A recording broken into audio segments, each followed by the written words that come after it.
इस वीडियो में हम जानने जा रहे हैं कुछ महत्वपूर्ण बातें इंडस वैली सिविलाइजेशन यानी सिंधु घाटी सभ्यता के बारे में। कुछ महत्वपूर्ण बातें जो हमारे लिए जानना बहुत ज़रूरी है, और वो ज़रूरी इसलिए है क्योंकि सिंधु घाटी सभ्यता ना ही सबसे महान सभ्यताओं में से एक है, बल्कि ये सबसे प्राचीन और सबसे आधुनिक सभ्यताओं में से एक है। ये सभ्यता 2000 सालों तक टिकी रही, और ये सभ्यता इतनी ज़्यादा प्राचीन थी कि हाल ही में 2016 में हुए सर्वे के बाद पता चला है कि ये प्राचीन इजिप्ट से भी यानी इजिप्शियन सिविलाइजेशन से भी ज़्यादा पुरानी सभ्यता है। और ये इतनी आधुनिक थी कि जो टेक्नोलॉजी का इस्तेमाल सिंधु घाटी सभ्यता में किया जाता था, उस टेक्नोलॉजी को यूरोप में उससे 2000 साल बाद जाके देखा गया था। इसीलिए हमारा जानना जरूरी है कि इंडस वैली सिविलाइजेशन का माहौल उस समय कैसा था, कैसे लोग अपनी जिंदगी गुजारते थे, उस समय व्यापार वगैरह कैसे होता था।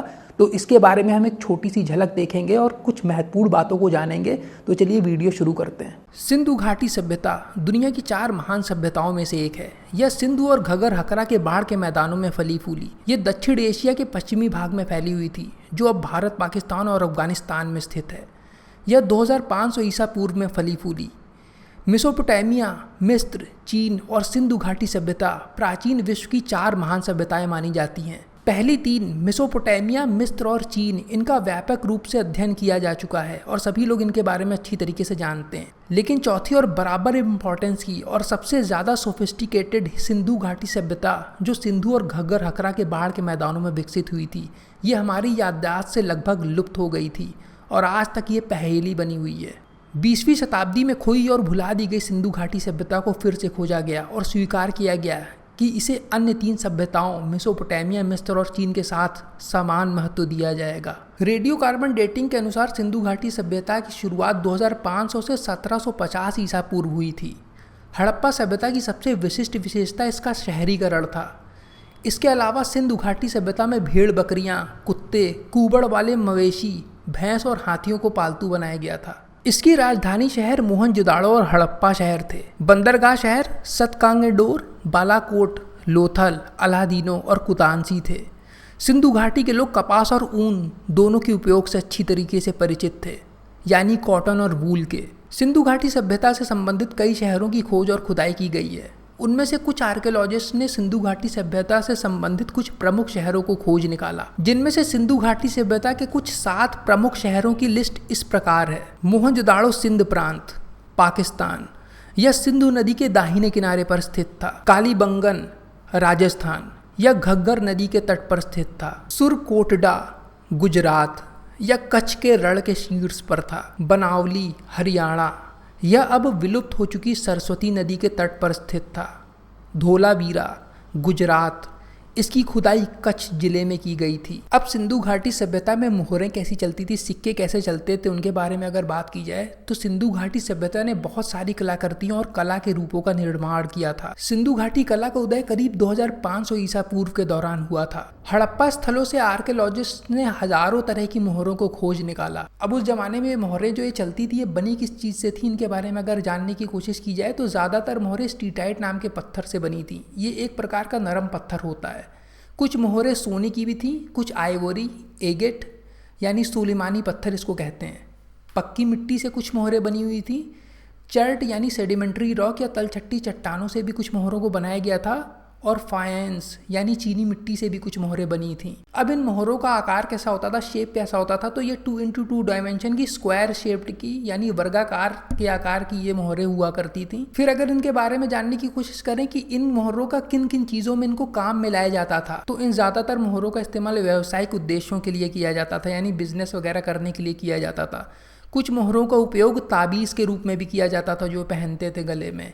शायद ये एक प्रकार के पहचान पत्र के रूप में भी इनका इस्तेमाल किया जाता था, यानी आइडेंटिटी कार्ड जैसे आजकल चलते हैं, उस समय उन मोहरों का इस्तेमाल आइडेंटिटी कार्ड के रूप में भी होता था। अब इन मोहरों के ऊपर कुछ कलाकृतियां, कुछ डिजाइनों को भी बना पाया गया, तो वो कौन कौन सी थी उनके बारे में भी जान लेते हैं। ज्यादातर मोहरों पर जानवरों के चित्र बने हुए थे, जिनमें चित्रात्मक लिपि में कुछ लिखा हुआ था, यानी चित्रों से कोई उन्होंने लैंग्वेज बनाई हुई थी, जिन्हें अभी भी समझा नहीं जा सका है और अभी भी लोग समझने की कोशिश कर रहे हैं कि उसका मतलब क्या था। ज्यादातर इनमें शेर, बाघ, चीता, हाथी, बैल, बाइसन, बकरी, इन्हीं सब जानवरों को बना हुआ पाया गया है। कुछ मोहरों पर मैथमेटिकल सिंबल्स भी देखे गए, तो माना जाता है कि कुछ पढ़ाई लिखाई के लिए उनका इस्तेमाल किया जाता होगा। इसके बाद हड़प्पा कालीन मोहरों पर कुछ लेख भी लिखे देखे गए। मोहरों के दोनों ओर लेख हैं। ये रचनाएं खरोष्ट शैली में लिखी गई हैं जो दाएं से बाएं की ओर जाती हैं। मोहनजोदाड़ो और हड़प्पा सभ्यता की सबसे प्रसिद्ध मोहर पशुपति को माना जाता है। ये एक मोहर है जिसके बीचों बीच में एक पलथी मारकर बैठा हुआ एक चित्र है जिसके चारों ओर जानवर हैं। आकृति की दाईं ओर एक हाथी है और एक बाघ,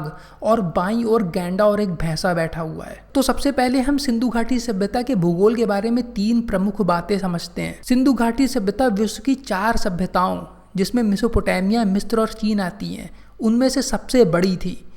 चूंकि पहली बस्ती सिंधु नदी के किनारे खोजी गई थी, इसीलिए आर्कियोलॉजिस्ट ने इस सभ्यता को सिंधु घाटी सभ्यता का नाम दिया। लेकिन इसके विपरीत सिंधु घाटी में केवल लगभग 100 स्थल ही पाए गए, जबकि घग्गर हकरा नदी के किनारे 500 से अधिक स्थल पाए गए हैं। ज़्यादातर आर्कियोलॉजिस्ट 2 नदी प्रणालियों के आधार पर इन्हें सिंधु सरस्वती सभ्यता कहना पसंद करते हैं, जबकि अन्य उन्हें हड़प्पा सभ्यता का नाम देना पसंद करते हैं, क्योंकि पहली बस्ती इसी शहर हड़प्पा में खोजी गई थी। और कुछ आर्कियोलॉजिस्ट के अनुसार घग्गर हकरा नदी के किनारे के स्थल संरक्षित हैं, क्योंकि वे निर्जन रेगिस्तान में स्थित हैं। अब आइए सिंधु घाटी सभ्यता के आकार और स्थान पर 5 तथ्य जानते हैं। सिंधु घाटी सभ्यता आधुनिक भारत, पाकिस्तान और अफगानिस्तान में 12,60,000 वर्ग किलोमीटर के क्षेत्र में फैली हुई थी।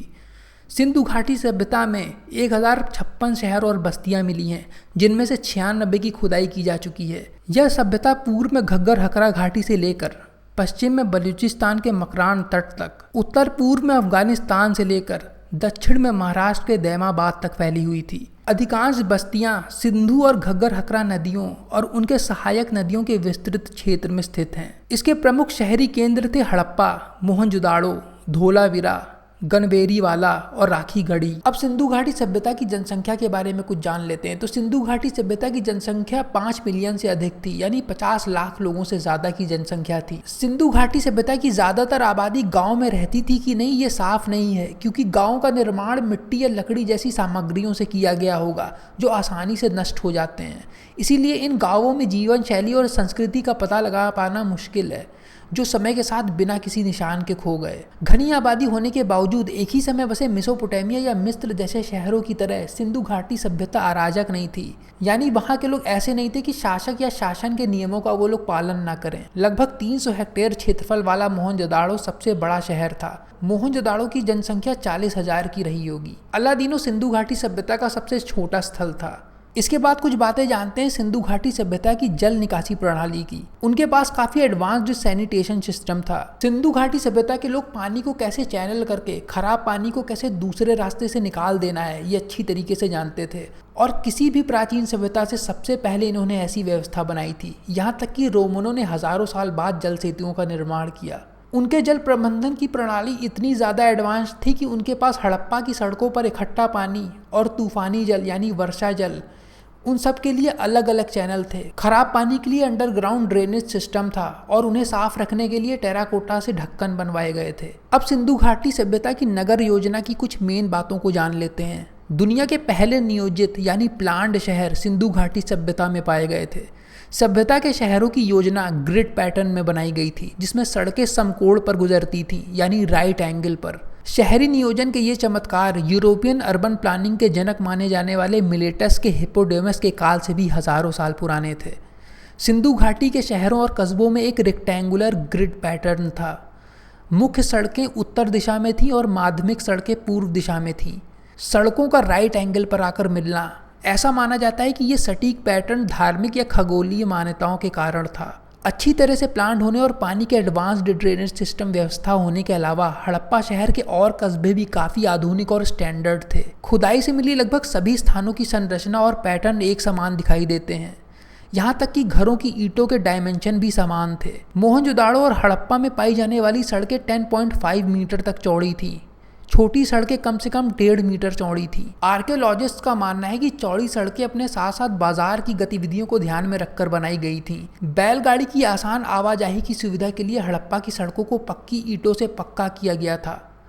सिंधु घाटी सभ्यता के शहरों में पानी को निकालने के लिए सड़कों के किनारे नालियां बनाई गई थीं। सिंधु घाटी सभ्यता के शहरों को अलग अलग पड़ोस में विभाजित किया गया था। उन पड़ोसों में ऐसे निवासी रहते थे जो एक विशेष पेशे को करते थे। सन 99 में धोलावीरा में लकड़ी के फ्रेम में 30 सेंटीमीटर से अधिक ऊंचाई वाले पत्थर के प्रतीकों या अक्षरों से लिखा हुआ एक बोर्ड खोजा गया था। आर्कियोलॉजिस्ट का मानना है कि ये दुनिया का पहला साइन बोर्ड था।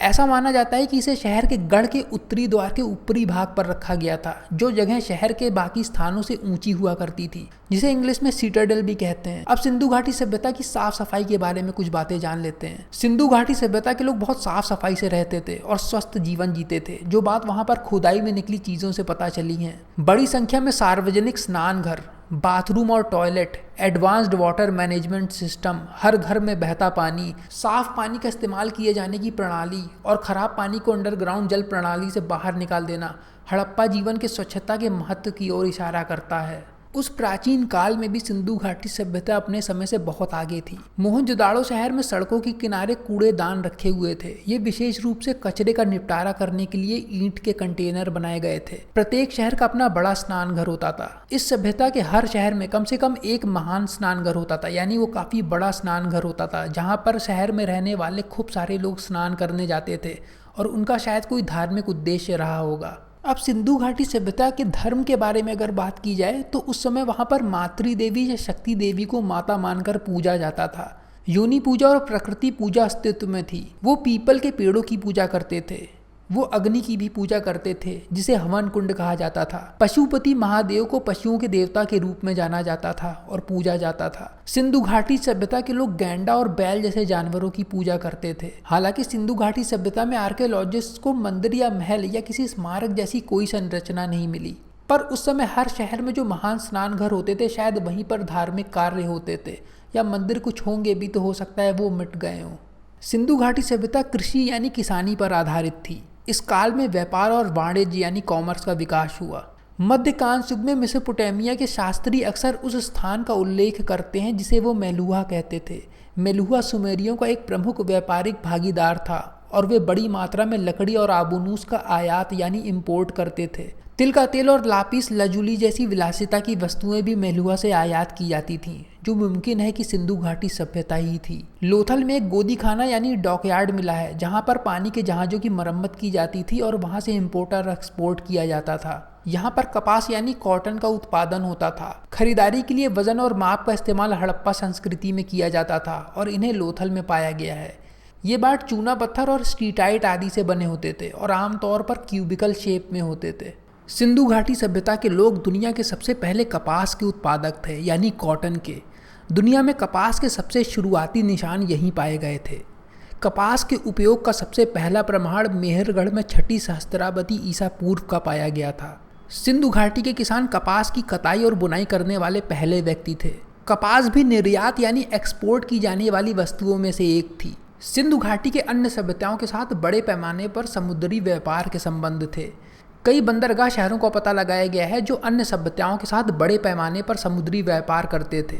लोथल में विश्व का पहला गोदीखाना यानी डॉकयार्ड पाया गया है।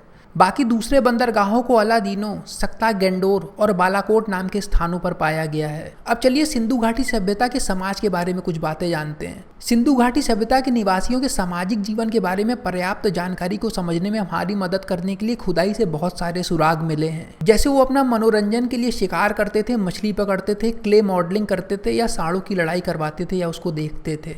उस समय परिवारों में जुड़ाव कैसा था, तो उस समय बहुत मजबूत पारिवारिक जुड़ाव रहता था। बच्चों को शिल्प बनाने की कला उनके माता पिता द्वारा सिखाई जाती थी। घरेलू सजावट के सामान या तो तांबे और कांस्य जैसी धातुओं से बने हुए होते थे या सजावट के सामान मिट्टी के बर्तनों से बने हुए होते थे। उस समय भी कुर्सियों का प्रयोग किया जाता था। किचन में इस्तेमाल की जाने वाली चीज़ों में बर्तन के तौर पर जार, बॉटल, प्याले, कटोरे, प्लेट आदि इस्तेमाल की जाती थी। ये वस्तुएं मिट्टी और पत्थर से बनी थीं। उस समय सूती वस्त्रों का प्रयोग किया जाता था और ऊनी वस्त्रों का भी प्रयोग किया जाता था। महिलाएं मेकअप के लिए अलग तरीके के सौंदर्य प्रसाधनों का इस्तेमाल करती थीं और उस समय वो फेस पेंट का भी उपयोग करती थीं। खाने में चावल, गेहूं, जौ, दूध, तिल, मटर जैसी सब्जियां खाई जाती थीं। फलों में खजूर का इस्तेमाल सबसे ज़्यादा होता था। बाकी नॉनवेज में मटन और मछली ज़्यादा खाई जाती थी। साक्षरता और स्वच्छता यानी क्लीननेस और लिटरेसी के बारे में अगर हम बात करें तो जैसे कि हमने जाना कि उनका एडवांस्ड और लंबा चौड़ा वाटर मैनेजमेंट और ड्रेनेज सिस्टम जो था उस समय, उससे हम ये समझ सकते हैं कि वो लोग साफ सफाई को कितना ज़्यादा इंपॉर्टेंस देते थे। और मोहरों पे लिखे लेखों से हम ये समझ सकते हैं कि उस ज़माने में लोग कितने पढ़े लिखे थे। आर्कियोलॉजिस्ट जब मोहनजोदाड़ो और हड़प्पा की साइट पर खुदाई कर रहे थे तब उन्हें ऐसा एहसास हुआ जैसे उन्होंने एक ऐसे शहर को खोज निकाला है जो शहर बच्चों का था, क्योंकि जब हड़प्पा और मोहनजोदाड़ो शहरों की पहली बार खोज की गई तो वहां पर पासे, सीटी और पत्थर के साथ बड़ी संख्या में खिलौने पाए गए। इससे आर्कियोलॉजिस्ट को लगा कि उन शहरों में ज्यादातर रहने वाले बच्चे थे। मोहनजोदाड़ो जैसी साइटों पर जो कलाकृतियां पाई गई हैं उनमें खिलौने और खेल शामिल हैं। उन्होंने 1 से 6 छेद वाले घनाकार यानी क्यूबिकल शेप के एक पांसों का पता लगाया है जो काफी हद तक आज के पांसों की तरह देखने में लगता है। अन्य खिलौनों में बैलगाड़ी, मिट्टी की आकृतियां, लट्टू, संगमरमर के छोटे बर्तन और बड़े बर्तन आदि शामिल हैं। सिंधु घाटी काल के दौरान कला और शिल्प यानी आर्ट और क्राफ्ट काफी एडवांस्ड और उन्नत थे। उनके आर्टिफैक्ट्स एक हाई क्वालिटी की टेक्निक से बने हुए मालूम पड़ते हैं जो उस समय सुंदरता और कला के तौर पर बेमिसाल लगते हैं। उनके बर्तनों में टेराकोटा, कांस्य यानी ब्रॉन्ज, तांबा यानी कॉपर और दूसरे मेटल शामिल हैं। वे मनके यानी बीड्स बनाने में भी माहिर थे। यह एक बहुत ही महत्वपूर्ण खोज है क्योंकि यह धातु को मोड़ने और ढलाई करने में सिंधु घाटी सभ्यता की विशेषता को दर्शाती है। यह सब उस समय मनोरंजन के रूप में नृत्य यानी डांस के महत्व को भी दर्शाता है। आर्कियोलॉजिस्ट सर जॉन मार्शल, जिन्होंने एक तरह से सिंधु घाटी सभ्यता की खोज की थी, उन्होंने टिप्पणी की है कि जब मैंने पहली बार इन्हें देखा तो मेरे लिए ये विश्वास करना कठिन था कि वे प्री हिस्टोरिक थे। लॉस्ट वैक्स कास्टिंग प्रक्रिया का उपयोग करके बनाई गई ये कला के अद्भुत टुकड़े यूनानियों से भी हजारों साल पहले के हैं। इसके बाद सिंधु घाटी सभ्यता में वास्तुकला में प्रगति पर यानी एडवांसेज इन आर्किटेक्चर पर हम बात करते हैं तो हड़प्पा में बहुत उन्नत अन्न भंडार थे यानी ग्रेनरी, जिनमें अनाज को रखा जाता है। हड़प्पा के अन्न भंडारों में काफ़ी एडवांस टेक्नोलॉजी का इस्तेमाल किया गया था। ये इतनी ज़्यादा एडवांस थी कि इससे 2800 वर्ष बाद जाके इसे रोम में देखा गया था। हड़प्पा में 2 लाइन्स में 6 अनाज भंडारों को पाया गया। इसे बाढ़ से बचाने के लिए उन्हें ऊंचे चबूतरे पर बनाया गया था। अन्न भंडारों की लंबाई लगभग 45 मीटर और चौड़ाई लगभग 15 मीटर थी। इन जगहों पर गढ़ यानी सीटडेल और नहाने के लिए बाथरूम और कब्रिस्तान भी थे। हड़प्पा के शहरों में जल भंडार होते थे। हड़प्पा कालीन शहर ढोलावीरा में 16 जलाशय पाए गए हैं।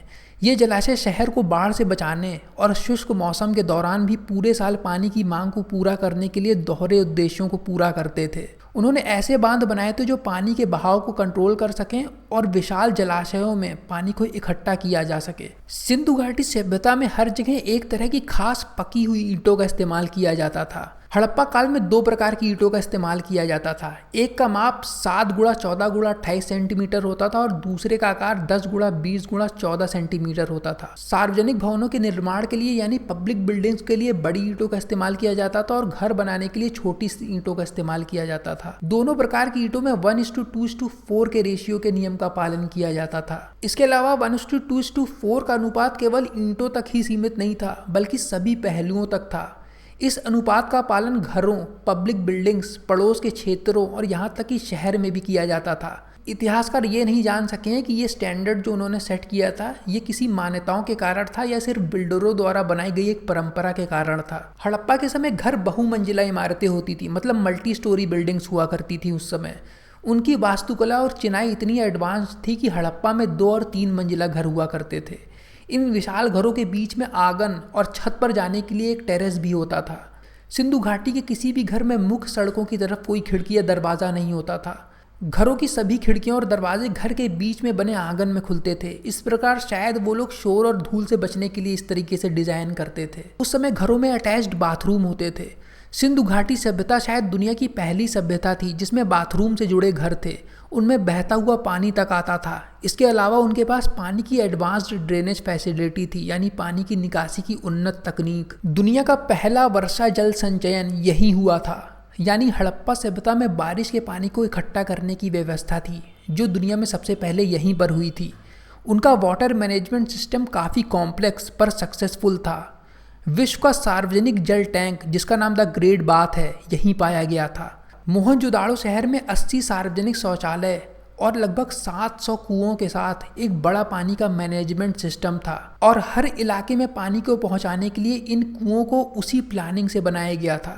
इसके बाद सिंधु घाटी सभ्यता में जो धातु कर्म में उनकी प्रगति थी, यानी मेटलर्जी में जो उनका एडवांसमेंट था, उसके बारे में अगर हम जानें तो उन्होंने लेड, कॉपर, ब्रॉन्ज और टिन सहित दूसरे धातुओं का भी उत्पाद किया था। वो इन उत्पादों को एक्सपोर्ट भी किया करते थे।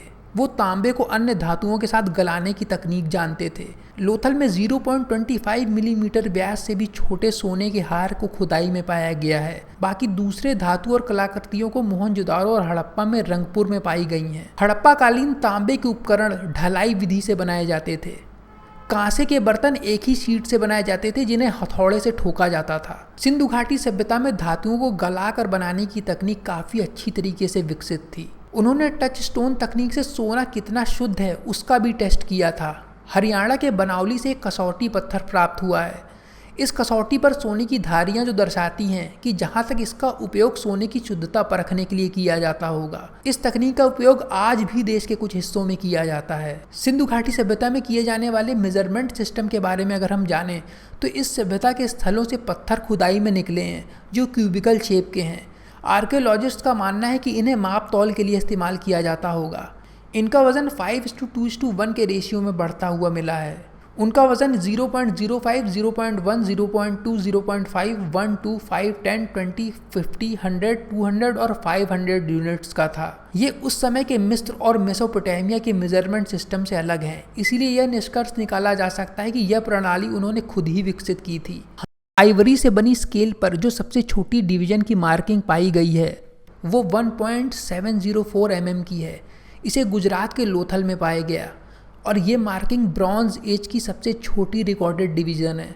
प्रसिद्ध ग्रेट बाथ वाटर प्रूफ और वाटर टाइट था, जिसे ईंटों को काफ़ी टाइट जिप्सम प्लास्टर की मदद से जोड़ा गया था। इसे और भी ज़्यादा मजबूत और वाटर टाइट बनाने के लिए किनारे के हिस्सों में और जहाँ तक फर्श पर भी बिचुमेन नाम के वाटर प्रूफ टार का इस्तेमाल किया गया था।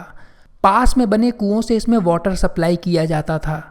हड़प्पन सील्स को प्राचीन मेसोपोटामिया के शहर बेबीलोन, उर और किश में पाया गया है, जो इस बात का सबूत है कि इंडस वैली सिविलाइजेशन और मेसोपोटामिया के बीच व्यापार हुआ करता था। अब वीडियो ख़त्म करने से पहले सिंधु घाटी सभ्यता के बारे में कुछ और बातों को जान लेते हैं। तो मेहरगढ़ लगभग 7000 ईसा पूर्व की सबसे पुरानी ज्ञात बस्ती है। इसकी शुरुआत पूर्व हड़प्पा काल के दौरान हुई थी। मेहरगढ़ एक कृषक गांव था। यहाँ पर छानबीन में 4000 से ज़्यादा मोहरें मिली हैं। ये मोहरें छोटे रेक्टेंगल शेप के पत्थर के स्लैब हैं जिन पर कोई भाषा लिखी हुई है। उन पर जानवरों और अलग अलग आकृतियों के चित्र भी हैं। इन मोहरों का इस्तेमाल किस लिए किया जाता था ये पता नहीं लग पाया है। मोहनजोदारो शहर कम से कम 9 बार बनाया गया था। सभ्यता के कई शहर बाढ़ या रेत मिट्टी के जम जाने से कई बार नष्ट हो गए थे, पर उन्होंने हर बार उनको दोबारा बनाया। आश्चर्य की बात यह है कि हर बार जब उन्होंने शहरों को फिर से बनाया तो हर बार उन्होंने उसी ग्रिड पैटर्न का इस्तेमाल किया। मोहनजोदाड़ो का निर्माण बार बार किया गया और हर बार पहले वाले ग्रिड पैटर्न के ऊपर। यह उनकी शहरी योजना में ज्ञान और अनुभव को दिखाता है। सिंधु घाटी सभ्यता में दंत चिकित्सक भी हुआ करते थे, यानी उस समय डेंटिस्ट भी हुआ करते थे। 2006 में नेचर जर्नल ने घोषणा की कि जीवित इंसान का दांत निकालने का पहला प्रमाण वर्तमान पाकिस्तान में मेहरगढ़ में पाया गया था। यह खोज 2001 में की गई थी, जब मेहरगढ़ में 5500 ईसा पूर्व से 7000 ईसा पूर्व के बीच न्यूलिथिक समय की कब्र से 11 मोलर दांत के क्राउन को पाया गया, जिन पर ड्रिल का इस्तेमाल किया गया था। इस खोज से पता चलता है कि सिंधु घाटी सभ्यता के लोगों को प्रोटोडेंटिस्ट्री का ज्ञान था। सिंधु घाटी लिपि को अभी तक समझा नहीं जा सका है, यानी उनकी भाषा जो लिखी हुई पाई गई है उसे कोई समझ नहीं पाया कि उसमें क्या लिखा गया है। इस सभ्यता के बारे में हमें अधिक जानकारी न होने का कारण यह भी है कि उनकी भाषा अभी तक समझी ही नहीं जा सकी है। वस्तुओं में अंकित लगभग 400 अलग अलग सिंबल्स की पहचान की गई है।